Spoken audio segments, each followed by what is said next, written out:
Ibu tadi kan udah dengerin dua materi ya Bu ya, sebelumnya dari hipertensi sama stunting.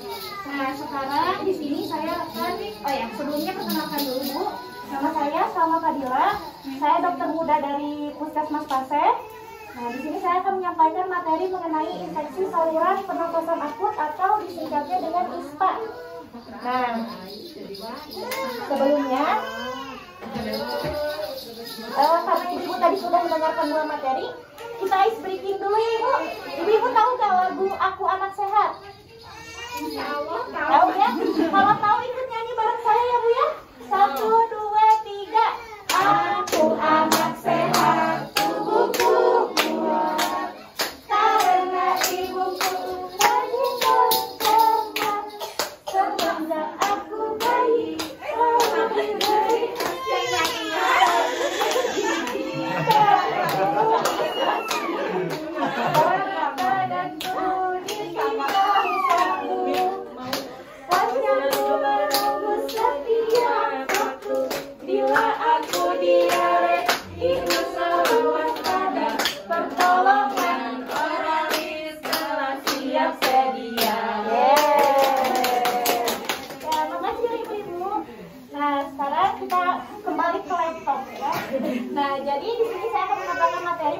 infeksi saluran pernapasan akut atau disingkat dengan ISPA.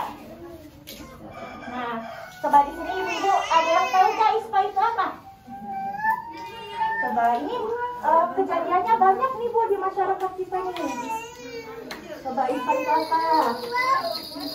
Nah, belum yang tahu ya udah saya sampaikan ya Bu ya. Nah, jadi ISPA ini merupakan infeksi ibu-ibu yang menyerang ke saluran pernapasan. Saluran pernapasan manusia ya, terjadinya itu secara tiba-tiba ibu-ibu.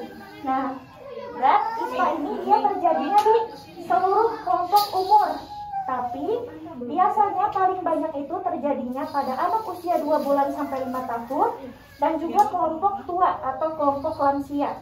Nah, kenapa sih nyerangnya tuh ke anak-anak sama ke lansia? Karena nih, pada saat anak-anak itu sistem kekebalan tubuhnya belum terbentuk sempurna ibu. Jadi masih dibentuk sistem kekebalan tubuhnya. Jadi anak-anak itu rentan terkena dari infeksi. Nah sedangkan pada kelompok orang tua, karena kelompok orang tua itu namanya juga udah tua ya Bu ya. Jadi sistem kekebalan tubuhnya itu menurun ibu. Seiring dengan berjalannya waktu, jadi sering juga terinfeksi dari bakteri dan virus. Nah, dan biasanya itu ISPA itu terjadinya selama 14 hari kurang lebih. Nah, ini sistem pernapasan kita ya Bu ya. Nah, jadi ISPA itu bisa menyerang di bagian hidung, tenggorokan atau di paru-parunya ya Bu. Nah, sekarang saya akan menjelaskan tentang penyebab dari ISPA-nya. Jadi nih ada orang ini dia batuk-batuk, bersin-bersin. Tapi batuk-batuk bersin-bersinnya itu tidak menerapkan etika batuk dan bersin. Ibu-ibu tahu etika batuk bersin? Ketika batuk itu ditutup menggunakan tisu atau ditutup menggunakan lengan bagian dalam ya, ibu-ibu. Nah, atau bisa juga apabila ibu-ibu merasa sakit, batuk, pilek seperti itu lebih baik gunakan masker ya. Nah, ini contohnya ada orang batuk-batuk tapi tidak memakai masker, tidak menerapkan etika batuk bersin juga. Akhirnya ketika batuk atau bersin, orang tersebut mengeluarkan droplet. Apa ya? Kalau bahasa kitanya mah ngecek gitu Bu, air liurnya. Nah, di dalam air liurnya itu terdapat virus dan juga bakteri ibu-ibu. Nih, jadi di dalam dropletnya itu terdapat bakteri dan juga virus. Yang nantinya bakteri dan virus ini apabila terkena atau berterbangan di udara dan terhirup oleh kita yang sehat, bisa jadi kitanya tertular. Dan yang harus diperhatikan adalah ISPA ini sangat menular ibu. Penularannya mudah sekali. Hanya dari batuk bersin itu bisa menular. Atau misalnya dropletnya itu nempel di lantai atau nempel di benda. Kemudian benda tersebut kita pegang. Kemudian setelah memegang benda tersebut kita makan, tetapi tidak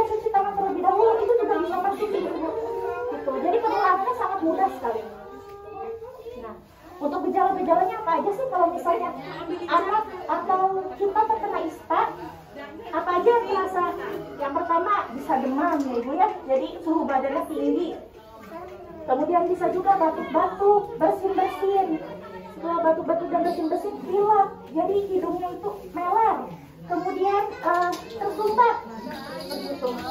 Kemudian sakit tenggorokan, tenggorokannya gatal. Ya, kemudian bisa sampai nyeri-nyeri badan.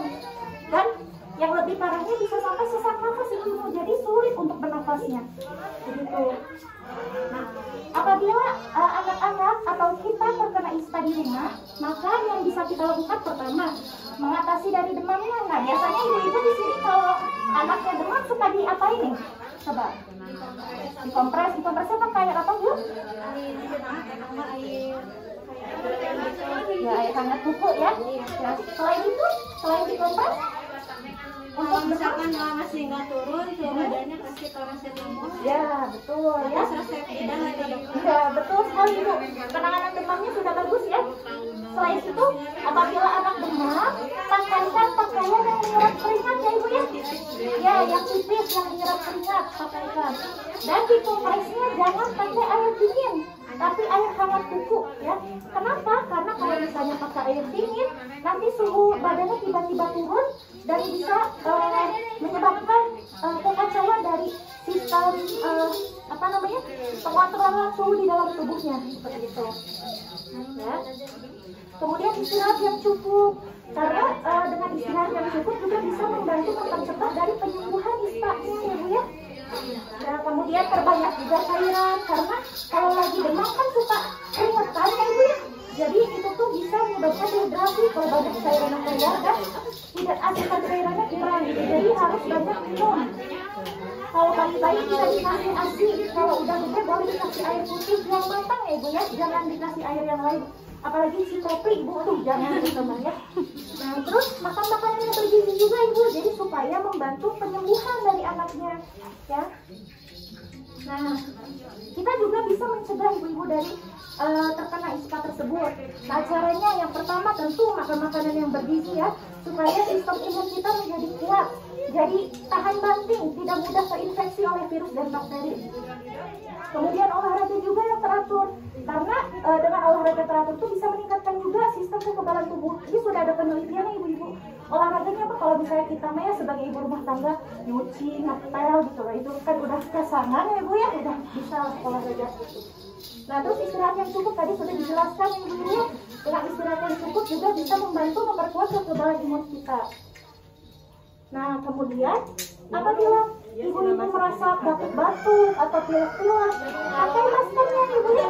Alhamdulillah sekarang mungkin karena sedang pandemi, jadi ibu-ibu sini pakai masker semuanya. Nah itu bagus ya ibu.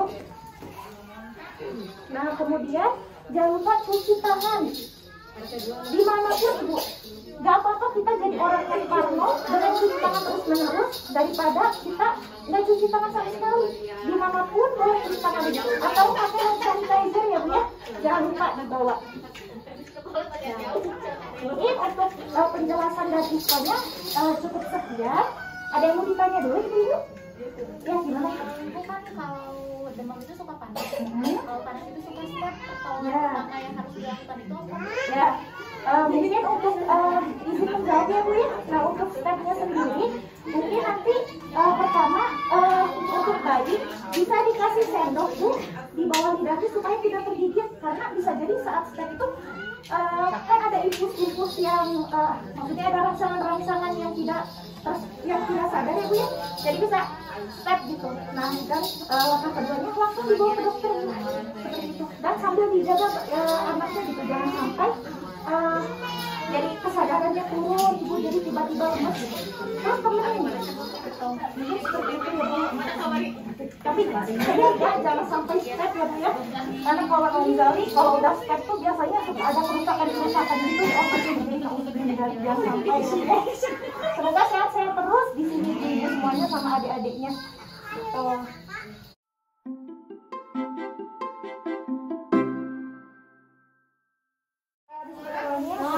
Bu, perkenalkan, di sini saya Sarah Pegila, dokter muda dari Puskesmas Pasir ya Bu ya. Nah di sini saya ingin ngobrol-ngobrol sedikit Ibu dengan Ibu. Nah, jadi di sini saya akan yang lain aja Pak. ngobrol-ngobrol mengenai penyakit hipertensi, Bu. Nah, tadi kan sudah dijelaskan sama rekan saya ya, Bu. Nah, tapi di sini saya akan menjelaskan lebih personal ya dengan Ibu. Nah, jadi hipertensi ini merupakan tekanan darah tinggi, Bu, lebih dari 140/90 gitu. Nah, dan tekanan darah tinggi ini dia sering disebut dengan the silent killer, Ibu, atau pembunuh diam-diam.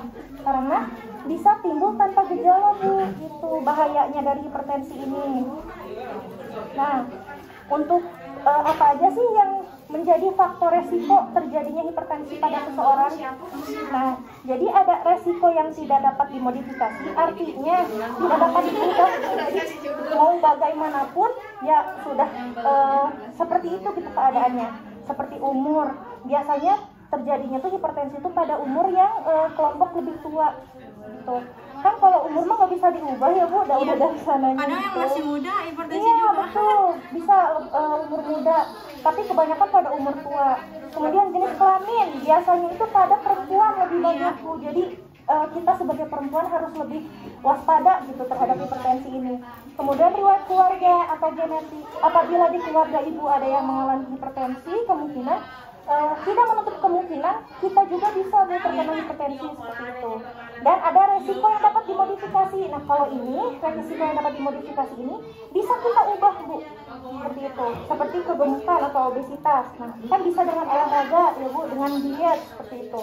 Kemudian merokok, kemudian kurang aktivitas fisik, kurang olahraga, kemudian dia tinggi lemak, jadi makannya yang berlemak terus, kemudian konsumsi garamnya juga berlebih, seperti itu. Tadi kan dianjurkannya untuk konsumsi garam itu 4 sendok makan ya, Bu, ya, setiap harinya. Kemudian ada konsumsi alkohol. Konsumsi alkohol juga bisa menyebabkan terjadinya hipertensi, Bu, dan bisa stres, dari stres juga. Seperti itu. Nah, cara untuk karena hipertensi itu tadi bisa karena konsumsi garam yang berlebih, Bu, konsumsi gulanya juga berlebih gitu. Nah, jadi di sini dari pemerintah ada aturan untuk mengatur pola makan. Nah, yang pertama dari gula, Bu. Nah, untuk gula ini konsumsi gulanya kurang dari 50 gram atau 4 sendok makan saja per hari. Tidak boleh Jadi lebih. enggak, Bu, mau tanya. Kan mama saya juga hipertensi ya. Ya. Apa boleh nggak gitu konsumsi teh manis? Apa harus ada? Itu kan di 50 gram. Ya, betul. Berarti boleh dong kalau minum teh manis tapi kadar gulanya tuh sedikit. Ya, kalau bisa teh manisnya 1 sendok aja, Bu. Nggak usah banyak-banyak. Kadang kan saking takutnya nggak pernah gitu minum teh manis, soalnya kan bisa sumber tenaga juga kan kalau teh Betul, manis. betul. Ya, Bu, karena gula juga kita tidak menutup kemungkinan ya, Bu. Iya. Gula itu sumber energi dari tubuh kita, Bu. Otak kita makannya apa? Gula, Bu. Iya. Sumbernya dari nasi. Nasi kan nanti dipecah jadi gula. Kadang kan saking takutnya gitu. Iya, Bu. Iya. Saking takutnya nggak pernah. Iya. Takut tuh. Gak apa-apa, Bu, yang penting kurang dari 4 sendok makan, maksimal 4 sendok makan. Iya. Nah, kemudian dari garam juga nih, Bu, kalau misalnya yang hipertensi, kalau garam itu batasi garam kurang dari 5 gram, jadi hanya 1 sendok teh saja, Bu, setiap harinya. Gitu. Kurangi garam saat memasak. Jadi kalau masak garamnya sedikit aja. Yang penting mah ada rasa gitu ya, Bu, ya, nggak hambar. Nah, kemudian batasi juga makanan yang cepat saji, kayak chicken ya, Bu, burger atau apapun dibatasi gitu. Gitu. Nah, protein dan lemaknya.